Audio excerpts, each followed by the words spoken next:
consumer I like to read reviews. those. I mean, you always have to filter out the bad ones because you're always going to know. So it comes down to using judgment. If there's 100 great ones and 2 bad apples, well, I disregard those. If it's half and half, you start thinking, well, there's something wrong with this product. Do you ever run across any reviews of a product? Do you think it's important to read reviews about what people say about products before? Yeah, I do. I would say that it's pretty important to read those, and not that I take everything verbatim on there, but I think it sways you. I often think that those reviews, depending on what they say and how they say, could be plants. And so I pay attention. If there's just 1 or 2, then, I don't necessarily place 100% credibility on that. But if there is an overwhelming number of positives or negatives, I will pay attention to that. Oh, the positive ones by far, I think, have a bigger impact on my buying decision. If there's negative reviews on it, I'll skip it.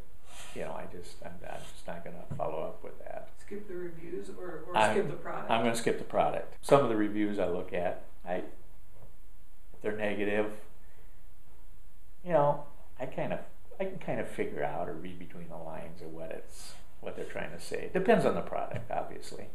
But I consider both the positive and the negative. I expect the positive. If it's a product I want to buy, I would think it's a good product. And so I really pay attention to the negative. And it's a big decision maker if I see negative. When I see a negative review, I think, is this one person sour grapes, or are there 5 more that sound just like the same thing? If I find 5 more, boy, am I gonna have a cause maybe to not use that product. It might concern me a lot. So do I stop? Yeah. If I see more than 1 bad review, yes, I definitely do. And then I start asking questions. Oh, positive. I didn't read any of the negative ones. Like, this doesn't pertain to us. That's not how I'm going to look at it. So, is your expectation to find reviews on product sites or almost anywhere you go now? Pretty much anywhere you go. I think they're on, just the regular search engines. They're on shopping websites. They're on product websites. And I put credence on all of those different. Negative reviews can really influence me, I guess. Just because if it's a problem that keeps coming up over and over on the same thing that I'm looking at, then I know that might be something that would really be true. Otherwise, a lot of negative things, somebody might be disgruntled, and I don't pay as much attention to that as I do a positive review from a trusted source, Consumer Reports or different things that I place value in as opposed to just somebody's opinion. Do you think you're swayed more by negative reviews in terms of not buying or positive reviews in terms of buying? Oh, definitely negative.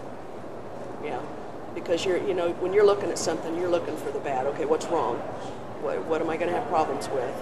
You already know the good. You wouldn't be interested in the first place if you didn't want the good side of it, because that's what you're after. I would take it with, I would go by what the people say. Like if they say, oh, don't buy this one because we've had problems, blah, blah, blah, I would believe what's on there. Because I don't think people would just go online just to write a bunch of nonsense about a product. So if you're on a product site and you saw reviews on that, would you feel like those were credible? Yes, if there's more than just a few. So I feel better when there's a large number of reviews.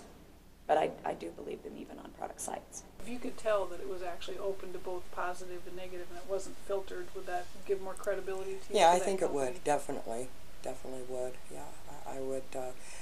I'd probably weigh that a little bit better just because I know it's not skewed just to the positive.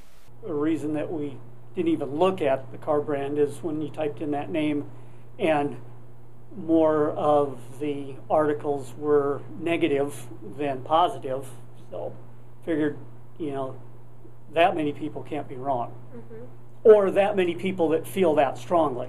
I think so, because I think people are going to actually let them know honestly what they think. If they had a bad experience, they're going to tell you they had a bad experience.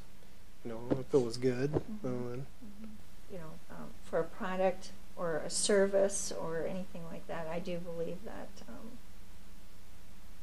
you will post your true experience with it.